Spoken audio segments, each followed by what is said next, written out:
Bonjour à tous, bienvenue à la chaîne Captain Trading et c'est un nouveau tutoriel qui va porter sur les funding, l'open interest et la futures curve. Je n'ai pas la traduction, c'est pour ça que j'ai gardé le terme de future curves. Comme d'habitude, je vous encourage, si vous êtes consommateur de ce contenu, à mettre un pouce bleu, suivre la chaîne et évidemment appuyer sur les notifications si vous voulez être le premier à connaître le nouveau tutoriel ou la nouvelle minute marché. Alors, dans ce nouveau tutoriel, on va couvrir ensemble qu'est-ce que les funding, qu'est-ce qu'un funding positif, qu'est-ce qu'un funding négatif, son impact. On va voir ensemble qu'est-ce que l'open interest et enfin, on va voir ensemble qu'est-ce que la futures curve, donc la courbe des futurs. Tous ces éléments sont des éléments qui sont liés à ce qui se passe sur les contrats futurs, donc sur les contrats indexés sur le prix futur du Bitcoin. Donc je vous rappelle que c'est les contrats avec du levier généralement et finalement c'est une réplique de ce qui se passe sur le prix du Bitcoin en spot, c'est-à-dire en vrai achat de Bitcoin ou d'Ethereum. Et évidemment, maintenant, il y a de plus en plus de contrats futurs qui se sont faits sur les crypto-monnaies petit à petit avec Binance Futures et FTX. Donc avant, c'était rare, il y avait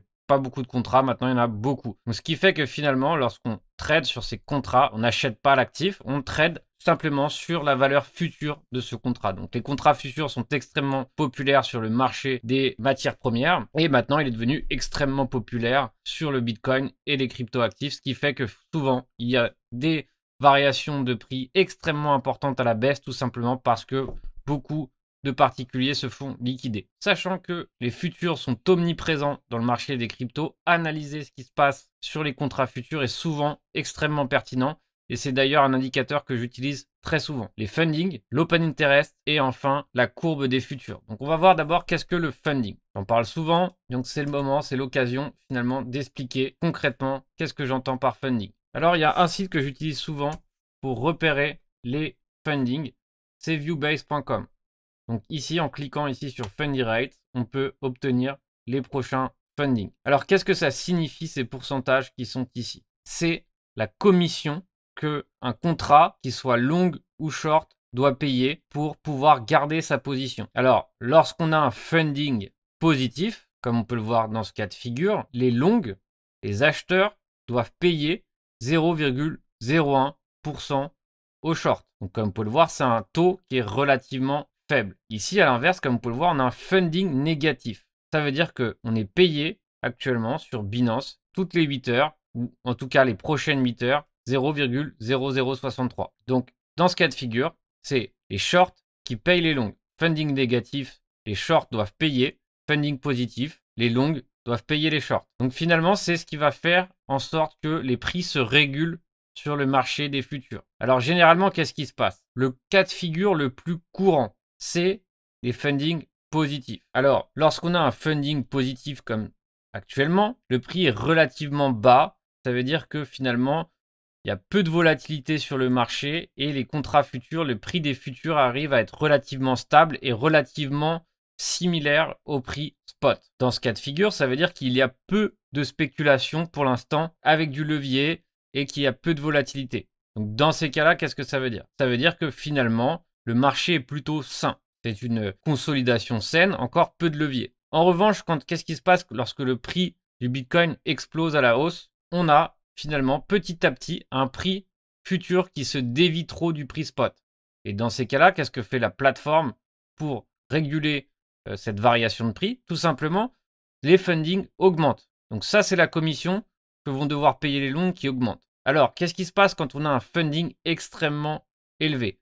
Donc parfois, on est allé jusqu'à 0,20, 0,30, 0,40. Qu'est-ce que ça veut dire? Ça veut dire que les longues doivent payer 0,40% de commission toutes les 8 heures. Alors forcément, si on a 1000 contrats, 10 000 contrats, ça ne représente pas grand-chose. Pour les grosses positions, à 1 million de contrats, 2 millions de contrats, et il y en a de plus en plus, ça fait un paquet d'argent. Alors, est-ce que ça veut dire que forcément le prix va chuter? Non, pour la simple et bonne raison que si le prix augmente assez et que finalement il est rentable d'emprunter, c'est pas un problème. Les gens vont payer ces funding. En revanche, à la moindre correction importante, il se peut que les shorts arrivent à reprendre le dessus. Et pourquoi ils vont essayer de reprendre le dessus? Tout simplement parce qu'ils seront payés 0,40%. Alors dans ces cas-là, les shorts, à la moindre correction, peuvent prendre contrôle sur le prix. Et dans ces cas-là, si le prix range ou commence à rentrer dans un range, les funding positifs élevés vont forcément avoir une contrainte sur le prix et finalement, c'est généralement les shorts qui vont reprendre la main. Et vu que le marché est avec des fundings aussi élevés, avec autant de leviers, il suffit de pas grand-chose pour le faire dérailler et faire une correction extrêmement importante. Et en plus, les shorts seront payés dans ces cas-là. C'est ça que implique des fundings positifs élevés. C'est le cas de figure le plus courant et ça arrive dès que le prix du Bitcoin explose. Donc, est-ce qu'il faut regarder les yeux fermés le funding? Non, parce qu'on peut très bien avoir un funding à 20%, à 15% et c'est pas pour ça que le prix va s'arrêter de hausser. Ça devient intéressant de savoir que 1, le prix se dévie trop, donc dans ces cas-là, il faut être vigilant. Et 2, il faut savoir que si ça commence à corriger et que les shorts arrivent à prendre la main, ça peut inverser la courbe et dans ces cas-là,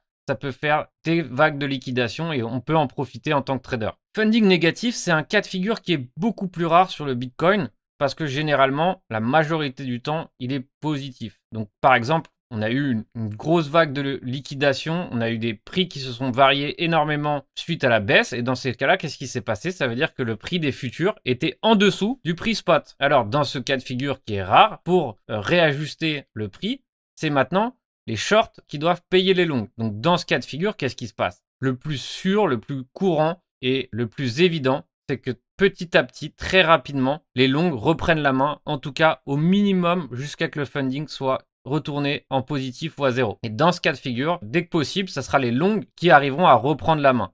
Alors sachez que sur le Bitcoin, un funding négatif ne reste jamais négatif trop longtemps. C'est pour ça que c'est généralement un moment où vaut mieux privilégier un achat en tout cas plutôt qu'un short. Ça c'est évident tout simplement parce que finalement les longues ont envie de reprendre la main dans ce cas de figure. Donc pour conclure, funding positif élevé. Ça veut dire que le prix des futurs dévie trop du prix spot, ce qui implique que finalement la moindre correction, les shorts peuvent prendre la main et dans ces cas-là, on peut avoir une correction importante qui se met en place. Donc c'est un signal de vigilance et éventuellement, si on a la première correction, si on a un premier retournement, c'est un signal supplémentaire pour éventuellement vendre à découvert si vous savez ce que vous faites. À l'inverse, un funding bas, c'est généralement que le prix des futurs est assez stable, que ça ne dévie pas trop, qu'il n'y a pas trop de levier, c'est plutôt une hausse saine. Et dans ces cas-là, il n'y a pas de raison d'être extrêmement vigilant sur ce point de vue. À l'inverse, un funding négatif ne reste jamais négatif bien longtemps.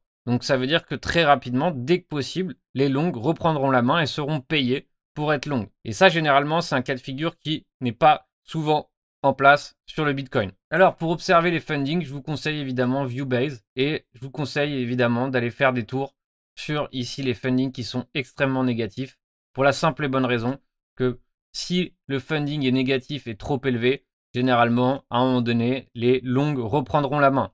Alors, ça ne veut pas dire qu'il faut acheter un funding négatif, attention, cela veut tout simplement dire qu'il faut l'avoir en compte dans son plan de trading et évidemment, peut-être en profiter. Alors maintenant, on va voir l'Open Interest. L'Open Interest est un outil que j'utilise très souvent. Pourquoi j'utilise très souvent l'Open Interest? Parce que tout simplement, il est révélateur de ce qui se passe sur les contrats futurs. Pourquoi? Pour chaque position qui s'ouvre, finalement, l'Open Interest monte. Donc, plus il y a de nouvelles positions qui se mettent en place, l'Open Interest grimpe. Alors, comme vous pouvez le voir, par exemple, ici, on a eu une chute énorme du Bitcoin.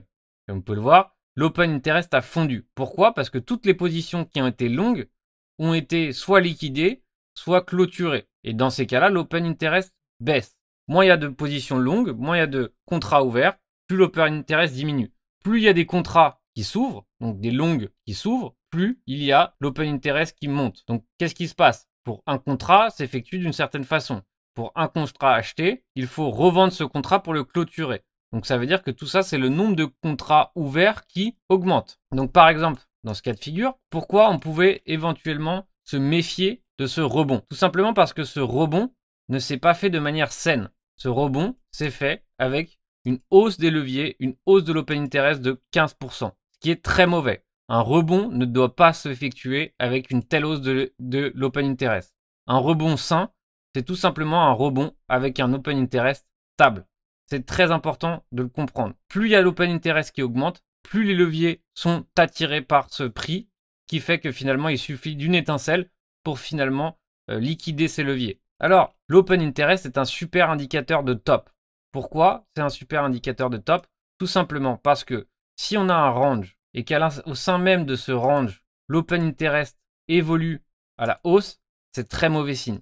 Pourquoi? Parce que ça veut dire que finalement, cette hausse est drivée par des leviers et que finalement, il suffit d'une étincelle pour faire chuter le prix. Qu'est-ce qui s'est passé derrière? Ici, on voit qu'il y a eu le pic d'open interest alors que là, on était au sein de ce range et derrière, on a corrigé par la suite. D'accord? C'est très important, c'est un très bon indicateur. Si à l'inverse, on va essayer de chercher un cas de figure où ça se passe pareil à l'inverse, on a un range, mais que l'open interest diminue au sein de ce range, c'est éventuellement un signal de hausse. Alors voilà un petit exemple en 1 heure qui montre finalement que un open interest qui descend pendant un range, c'est généralement un signal bullish. Alors par exemple ici, comme vous pouvez le voir, on a ce range. Donc on a le prix qui reste là-dedans. Sauf que qu'est-ce qui se passe à la fin de ce range? Ici, on voit l'open interest qui chute petit à petit. Donc là, pendant le breakout, on voit que l'open interest a complètement chuté. Donc qu'est-ce qui s'est passé par la suite? Le prix a haussé. Donc pareil à l'inverse, quand on voit que sur le haut d'un range, on voit que l'open interest part en pic, généralement c'est un signal baissier. Alors attention, prenez ce signal à la légère, vous n'allez pas shorter à chaque fois que l'open interest monte, etc. Mais justement, c'est pour vous indiquer, pour vous montrer si c'est plus un bull trap ou plutôt une vraie hausse saine. Donc faites attention, ne vous laissez pas avoir et généralement, l'indicateur open interest est extrêmement solide. Donc plus vous regardez sur une unité de temps importante, plus il peut être significatif. Mais si vous faites du trading intraday scalping, je m'en sers aussi beaucoup. Donc l'open interest peut nous permettre, de trouver des jolis breakouts haussiers. Sur ici par exemple, on voit que finalement c'était un super trade. Pourquoi? Parce que ici la hausse s'est faite tout à fait sainement. De ici à ici, on voit que toute cette hausse s'est faite sans levier. Ici, on voit que ici ça s'est stabilisé. Mais dès qu'on a une hausse disproportionnée, comme vous pouvez le voir, on est en 4 heures, dès qu'on voit cette hausse qui devient disproportionnée, là, ça devient dangereux. Donc, de guetter ces pics, ces tops d'open interest, comme vous pouvez le voir ici, ça vous aurait aidé à spotter le top. Ici, pareil, ça aurait pu éventuellement vous aider à spot le bottom. Ici, pareil, ça aurait pu vous aider à identifier le top. Ici, c'est à peu près pareil, ça aurait pu vous aider à identifier la hausse, si elle était saine ou non. Pareil ici, on a un pic d'open interest, on a finalement le prix qui chute. Ici, pareil, il faut vérifier, il faut avoir en tête cet open interest pour comprendre éventuellement qu'est-ce qui va se passer. Déjà, on a eu une chute de 40%, c'est-à-dire qu'on a nettoyé la plupart des longues. Donc, on est reparti pour éventuellement repartir sur une hausse saine. Donc, l'indicateur de l'open interest permet à la fois de détecter des tops, à la fois d'éventuellement trouver des bottoms et surtout comprendre si le prix est en train de hausser parce qu'il y a des achats leviers ou tout simplement s'il hausse parce que c'est une hausse saine. Donc pour que ça soit une hausse saine, l'open interest doit être relativement stable et ne pas augmenter de façon disproportionnée avec le prix. Et enfin, le dernier indicateur qu'on n'utilise pas assez, c'est celui du contango backwardation, ce qu'on appelle la futures curve. Alors, vous avez certainement remarqué que sur certains exchanges, il y a un prix futur qui se met en place. Alors, par exemple, ici, si on regarde FTX, on voit qu'on a un prix futur pour le 0,625, le 0,924, le 12,31.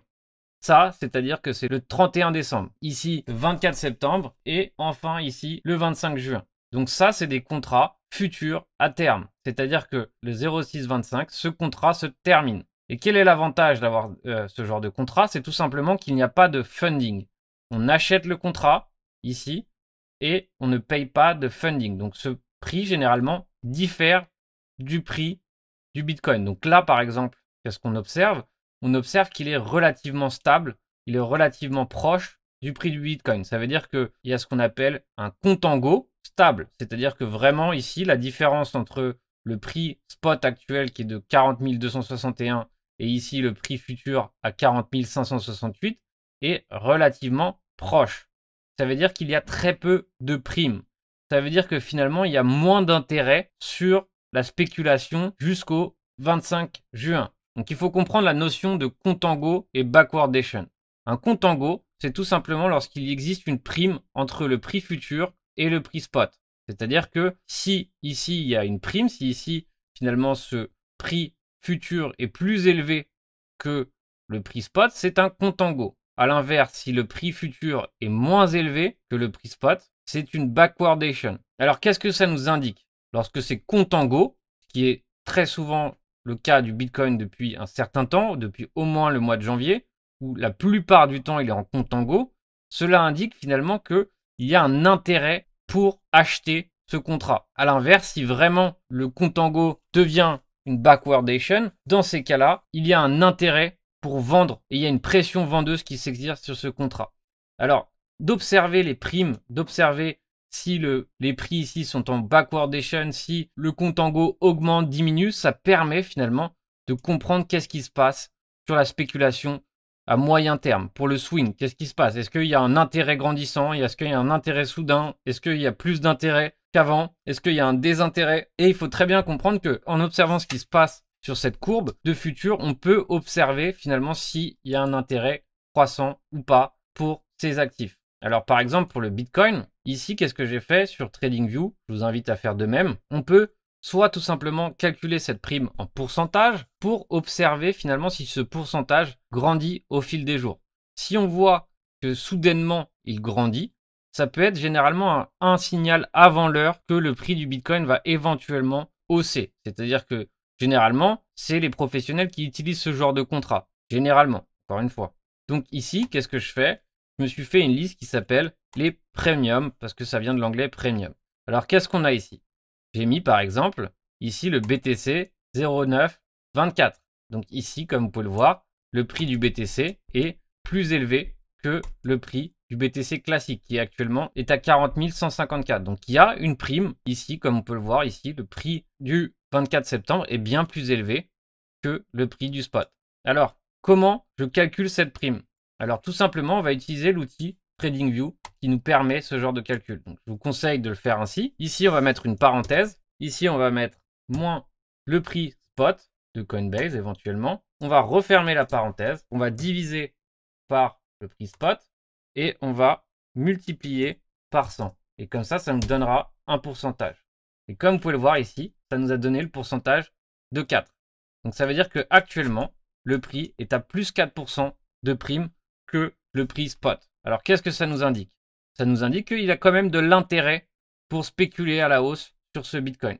En revanche, par exemple, ici, on peut voir à quel point il a chuté et à quel point il a chuté violemment. Donc c'est-à-dire que par exemple, je vous invite ici à mettre la ligne 0 qui va vous permettre de comprendre quand est-ce qu'on est en contango ou quand est-ce qu'on est en backwardation. Et comme vous pouvez le voir, lorsque le prix descend ici en contango, finalement, les gens qui ont par exemple spéculé sur des stratégies de cash and carry peuvent gagner de l'argent. Donc c'est très important d'observer ce qui se passe sur ces primes, tout simplement pour comprendre à l'avance éventuellement ce qui se passe sur le prix. Généralement, il y a une certaine avance qui se met en place sur ces contrats futurs. Par exemple, regardez ici, les primes s'élevaient jusqu'à 17%. Ça veut dire qu'il y avait un regain excessif de prendre du Bitcoin à ce moment-là. Donc on va essayer de comparer. Voilà, si on compare finalement la courbe ici, vous pouvez voir à quel point finalement ici, il y avait un intérêt pour les futurs et à quel point ça a suivi derrière le prix. Donc généralement, il y a une petite avance ici sur les primes. Donc observer les primes, ça nous permet finalement de donner une direction sur l'éventuel prix futur du Bitcoin. Pourquoi? Parce que si cette prime s'élève, si cette prime grandit, ça veut dire qu'il y a un intérêt à prendre des positions plus court terme, moyen terme sur le Bitcoin. Et encore une fois, je vous rappelle que c'est un outil qui est plus utilisé par les professionnels. Donc ça peut nous donner des indications à l'avance. À l'inverse, si cette prime diminue fortement, éventuellement avant la baisse du prix, cela aussi peut indiquer qu'il y a une future rétractation et finalement une future correction en cours. Donc c'est très important d'observer ces primes. Je les observe tout le temps dans mon trading et finalement ça peut nous donner des indications supplémentaires, des indications qu'on n'a pas sur d'autres indicateurs. Regardez ici par exemple, à l'heure actuelle, on voit que cette prime augmente d'un coup, alors que finalement, il n'y a rien qui augmente actuellement sur le Bitcoin.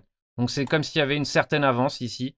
Pourquoi? Parce que finalement, peut-être que des traders plus expérimentés savent que le prix va éventuellement augmenter par la suite. Donc voilà ces trois éléments qu'on a vus ensemble, les funding, l'open interest, le contango et backwardation. Donc rappelez-vous, si on est en contango, ça signifie qu'il y a un intérêt pour spéculer sur l'actif. En backwardation, ça veut dire qu'il y a un désintérêt pour spéculer sur cet actif. Finalement, le fait qu'il y a un compte en Go et plus ce compte en Go est important sur les contrats à terme, plus finalement l'intérêt sur cet actif est présent. Voilà pour ce tutoriel, plutôt pour les expérimenter, plutôt pour ceux qui ont déjà un peu d'expérience dans le trading, mais qui est essentiel parce que c'est des outils que j'utilise tout le temps dans mon trading. Donc même si vous êtes débutant, je vous invite à observer ces éléments parce qu'ils vont vous aider grandement dans votre prise de décision ou ils peuvent vous aider grandement dans votre prise de décision. Comme d'habitude, si ça vous a plu ce tutoriel, je vous invite à mettre un pouce bleu, à suivre la chaîne du capitaine et je vous invite évidemment à mettre les notifications.